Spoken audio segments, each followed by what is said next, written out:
Hello students, I hope you all are fine at home. Yesterday we discussed about the microorganisms which are which are useful for us. Today we will study about the microorganisms which are harmful for us, जो हमारे लिए क्या है, नुकसानदायक हैं. So harmful, let's start a topic. Harmful microorganisms. Microorganisms are harmful in many ways. Some of the microorganisms cause disease in human beings, plants and animals. कि माइक्रोऑर्गेनिज्म्स क्या होते हैं हमारे लिए, बहुत जो है कुछ माइक्रोऑर्गेनिज्म्स हार्मफुल भी होते हैं, जो कि क्या है, जिनकी वजह से हमें डिजीज़ होती हैं, ह्यूमंस को भी, प्लांट्स एनिमल्स को भी. Such disease causing microorganisms are called pathogens.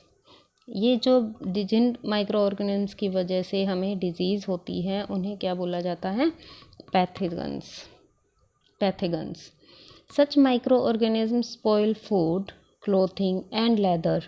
ये माइक्रोऑर्गेनिज्म क्या करते हैं, हमारे खाने को भी ख़राब कर सकते हैं, कपड़ों को भी, लेदर को भी.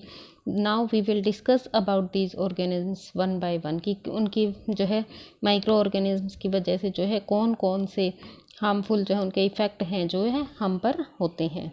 First is disease causing microorganism in humans. कि ह्यूमंस के अंदर जो है जो माइक्रोऑर्गेनिज्म्स डिजीज़ बनाते हैं यानी बीमार करते हैं मनुष्य को, उनके बारे में. Pathogens enter our body through the air we breathe, the water we drink, the food we eat.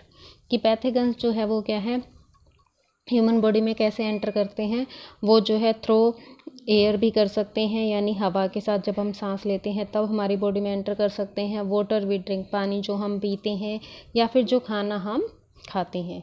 They can also get transmitted by direct contact with an infected person or carried by an animal. और ये कैसे transfer हो सकते हैं, by direct contact of a infected person. कि कोई person है जिसको इन्फेक्शन है माइक्रोऑर्गेनिज्म से, बैक्टीरिया से, किसी वायरस का, वो अगर पर्सन किसी हेल्दी पर्सन के कांटेक्ट में आता है तो कई बार क्या होता है, उसकी वजह से भी क्या होता है, जो माइक्रो ऑर्गेनिजम्स हैं वो क्या हो जाते हैं, ट्रांसफ़र हो जाते हैं उस इन्फेक्टेड पर्सन से हेल्दी पर्सन में. सो microbial diseases that can spread from infected person to a healthy person through air, food, water, physical contact are called communicable disease. तो वो बीमारियाँ जो किसकी वजह से होती हैं, या तो डायरेक्ट कांटेक्ट में आने की वजह से, या फिर एयर, वाटर, फूड की वजह से जो बीमारियाँ फैलती है किसी भी इन्फेक्टेड पर्सन से हेल्दी पर्सन के अंदर, तो उन्हें हम क्या बोलते हैं, communicable disease. For example cholera, common cold, chicken pox, tuberculosis, etc. Now we can take example of corona. Now when a person suffering from common cold sneezes, the fine droplets of moisture carrying thousands of viruses are spread in the air. The virus may enter the body of a healthy person while breathing and cause infection. कि वो क्या है, suppose जो है किसी person को जो common cold ही है, जुकाम है उसे, और जब वो स्नीज आउट करता है यानी कि जब उसको छींक आती है तो उससे क्या होता है, उसकी जो है फाइन ड्रॉपलेट्स जो है मॉइस्चर की, वो क्या हो जाती है, बाहर हवा में एंटर कर जाती हैं, और उसके अंदर क्या होते हैं, थाउजेंड्स ऑफ वायरसेस होते हैं. तो फिर उस एयर के कॉन्टैक्ट में अगर कोई हेल्दी पर्सन आता है तो हो सकता है कि वो जो वायरस हैं वो उस हेल्दी पर्सन की बॉडी में एंटर कर जाएं. There are some insects and animals which act as carrier of disease causing microorganisms. कि कुछ इंसेक्ट्स और एनिमल्स भी हैं जो कि क्या है, माइक्रोब्स को कैरी करते हैं. For example, best example is house fly. जो घर में जो मक्खियाँ होती हैं वो क्या करती हैं, कैरियर होती हैं इन डिजीज़ का. The flies sit on the garbage and animal excreta. तो वो क्या करती हैं, फ्लाइज मक्खियाँ जो है गार्बेज के ऊपर या फिर एनिमल एक्सट्रैक्टर यानी कि जो वेस्ट प्रोडक्ट्स हैं उनके ऊपर वो क्या करती हैं, बैठती हैं। और वहाँ से फिर अगर वो क्या हो जाता है, उनकी पैथोजेंस जो है यानी कि वो जो वायरस है, माइक्रो ऑर्गेनिज्म हैं, वो क्या हो जाते हैं, उनकी बॉडी के साथ जो है कांटेक्ट में आ जाते हैं। और फिर अगर वही फ्लाई जो है किसी भी जो है अनकवर्ड फूड के ऊपर बैठती है या फिर पानी के उस पर चली जाती है, पानी में बैठती है, तो वो क्या होता है, फिर वहाँ पर जो है वो उन वायरसेस को, बैक्टीरिया को या जो भी वो माइक्रो ऑर्गेनिज्म्स कैरी करके लाई हैं, वो जो है उसकी सरफेस पर जो है वो रह जाती हैं। और फिर उस वाटर को या उस खाने को जो भी खाएगा उसकी बॉडी में क्या होंगे, वो माइक्रो ऑर्गेनिज्म्स जो है वो एंटर कर जाएंगे। So panthegons stick on their bodies. When these flies sit on the uncovered food, they may transfer the pathogens. Whoever eats the contaminated food is likely to get sick.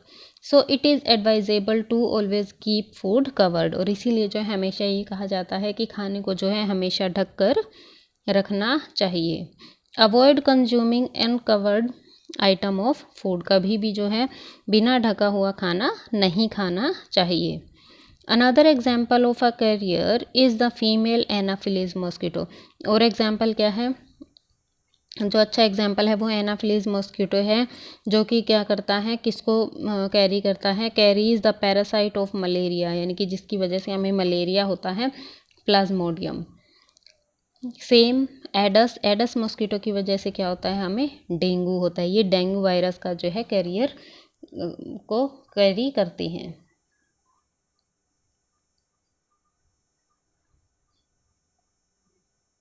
All mosquitoes breed in water. जितने भी mosquitoes होते हैं वो क्या होते हैं, water में breed करते हैं, यानी कि उनका जो रिप्रोडक्शन जो प्रोसेस होती है वो कहाँ होती है, वाटर में होती है। Hence one should not let water collect anywhere in cooler, tyre, flower pot etcetera. इसीलिए जो है हमें कहीं पर भी जो है पानी को इकट्ठा नहीं रहने देना चाहिए, कूलर्स में, टायर में for example. By keeping the surrounding clean and dry we can prevent mosquitoes from breeding. तो हम क्या कर सकते हैं, हमारी सराउंडिंग को क्लीन रख के जो है मॉस्किटोज़ को बढ़ने से बचा सकते हैं। और तो उससे क्या होगा, मलेरिया और डेंगू का जो खतरा है वो भी क्या होता है, कम होता है। Now here are some diseases given. We can see some common human diseases caused by microorganisms. For example, tuberculosis जिसको कि हम जो है टीबी भी बोला जाता है, सिंपल लैंग्वेज में टीबी। ये किसकी वजह से होती है, बैक्टीरिया की वजह से होता है। मोड ऑफ ट्रांसमिशन इसका क्या होता है, एयर, यानी कि इसके जो बैक्टीरिया है वो क्या है, एयर के थ्रू जो है एक पर्सन से दूसरे पर्सन में जाते हैं। सेम मीसल्स, ये जो है वायरस की वजह से होता है। चिकन पॉक्स, पोलियो, ये तीनों ही किसकी वजह से होते हैं, वायरस की वजह से होते हैं। और ये जो है इनका मोड ऑफ ट्रांसमिशन क्या होता है, एयर भी हो सकता है, कॉन्टैक्ट भी हो सकता है और वाटर भी हो सकता है। प्रिवेंटिव मेजर्स यानी कि हम क्या कर सकते हैं, हमें क्या करना चाहिए, पेशेंट को जो है कंप्लीट आइसोलेशन यानी कि उसे अकेला रखना चाहिए। Personal belongings to the patient away from those of the other. हमेशा उसकी जो भी पर्सनल चीज़ें लाइक टॉवल, चादर, ब्लैंकेट, जो भी वो ले रहा है, यूटेंसिल जो भी वो यूज़ करता है, उन्हें हमेशा क्या है, अलग रखना चाहिए। Vaccination is given to the suitable age. और हमेशा जो है एज, जब भी इनके वैक्सीनेशन जब लगते हैं एक एज में, तो वो जो है वैक्सीनेशन जो है वो करवाना चाहिए। Next is the cholera and typhoid both are bacterial diseases. Bacteria की वजह से होते हैं और इनका मोड ऑफ ट्रांसमिशन जो है वो फूड या फिर वाटर हो सकता है। बस हम इन्हें जो है कैसे रोक सकते हैं, maintain personal hygiene and good sanitary habits, consume properly cooked food and boiled drinking water and vaccination. हमेशा जो उबला हुआ पानी पीना चाहिए, अच्छे से पका हुआ खाना खाना चाहिए और ख़ुद की जो है सफाई का ध्यान रखना चाहिए। Next is the hepatitis A. Hepatitis A जो है किसकी वजह से होता है, एक वायरस की वजह से होता है। इसका मोड ऑफ ट्रांसमिशन क्या होता है, वाटर होता है। इसीलिए हमेशा जो है बॉइल्ड ड्रिंकिंग वाटर लेना चाहिए और इसका जो है वैक्सीनेशन भी लगता है चाइल्डहुड में, वो भी जो है लगवाना चाहिए। Next is the malaria. Malaria जो है वो किसकी वजह से होता है, एक प्रोटोजोआ की वजह से होता है, जो कि जिसका कैरियर क्या है, मॉस्किटो है। तो हमें क्या करना चाहिए, मॉस्किटो नेट या फिर रिपेलेंट्स जो है वो यूज़ करने चाहिए, लाइक रिपेलेंट्स मीन जिनसे मच्छर जो है दूर भागते हैं, like All Out, Good Knight etcetera. Spray insecticides and control breeding of mosquitoes by not allowing water to collect in the surrounding. और हमें जो है मॉस्किटोज की ब्रीडिंग को जो है वो रोकना चाहिए, कहीं पर भी पानी इकट्ठा नहीं होने देना चाहिए, ताकि जो है मॉस्किटोज की जो पॉपुलेशन है वो बढ़ ना सके. Now is the disease causing micro organisms. अब disease causing micro organisms in animals.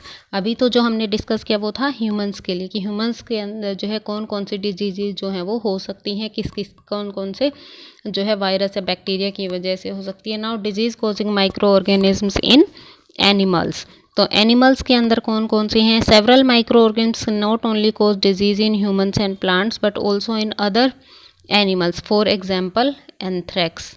Anthrax जो है एक डिज़ीज़ होती है जो कि डेंजरस होती है. ह्यूमन और cattle disease caused by a bacterium is a human and cattle disease. ये ह्यूमंस में भी होती है और कैटल एनिमल्स में भी होती है, जो कि एक बैक्टीरियम यानी कि बैक्टीरिया की वजह से होती है. Food and mouth disease of cattle is caused by a virus. और जो है पशुओं में एक फूड और माउथ की डिजीज़ होती है, जिसको जो है कॉमन लैंग्वेज में मुँह खुर बोलते हैं. उसमें क्या होता है, जो पशु है उसका मुंह जो है वो भी काम करना बंद कर देता है और उसकी लेग्स भी. तो ये जो है किसकी वजह से होता है? एक वायरस की वजह से होती है. Next is the disease causing micro organism in plants. कि प्लांट्स में जो है कौन कौन सी डिजीज़ हो सकती हैं. Several microorganisms cause disease in plants like wheat, rice, potato, sugarcane, orange, apple and other fruits also. The disease reduces the yield of crops. तो disease इन बीमारियों से क्या होता है, जो crops की yield जो होती है वो क्या हो जाती है, कम हो जाती है. यानी कि उससे क्या होता है, कम जो है हमें कम अमाउंट में जो है वो crops मिलती हैं. And they can be controlled by use of certain chemicals that kill the microbes. और हम जो है इनसे प्रिवेंट कर सकते हैं हमारे प्लांट्स को कुछ जो है केमिकल्स का यूज़ करके.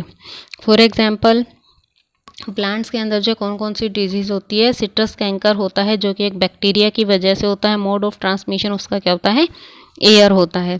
Next is rust of wheat. इसमें जो है गेहूँ जो है वो अच्छे से बनती नहीं है, ये एक फंगी की वजह से होती है. गेहूं क्या होती है, अंदर ही ख़राब होनी शुरू हो जाती है पौधे पर ही.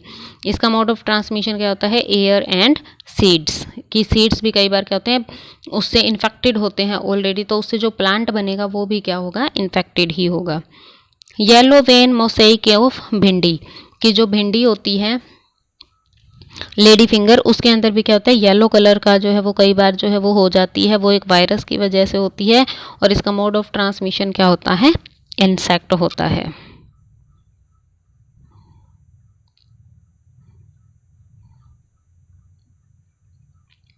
Next is a food transmission, food poisoning.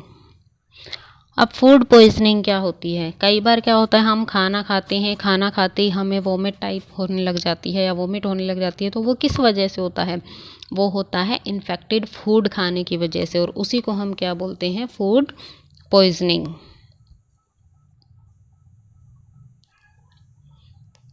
Food poisoning could be due to the consumption of food spoiled by सब माइक्रो ऑर्गेनिज्म. कि कुछ माइक्रो ऑर्गेनिज्म की वजह से जो खाना खराब हो जाता है उसकी वजह से क्या होता है, फूड पॉइजनिंग होती है. Micro organisms that grow on our food sometimes produce toxic substances. वो क्या करते हैं, कुछ टॉक्सिक सब्सटेंस यानी कि हानिकारक जो है पदार्थ जो है उसके अंदर प्रोड्यूस कर देते हैं खाने में, जिससे फिर हमें क्या होता है, फूड पॉइजनिंग होती है. Make the food poisonous causing serious illness and even death. कई बार क्या होता है फूड पॉइजनिंग की वजह से जो है वो डेथ भी हो जाती है. So it is very important that we preserve food to prevent it from being spoiled. तो ये ज़रूरी है कि हम जो है खाने को ख़राब होने से बचाएं, उन्हें प्रॉपर जो है प्रिवेंशन, उन्हें प्रिजर्व करना चाहिए, उन्हें अच्छे से जो है वो रखना चाहिए. So for today it is enough. For tomorrow we will do a next topic, food preservation, की कैसे कैसे जो हम फूड को प्रिजर्व कर सकते हैं. Thank you and have a nice day.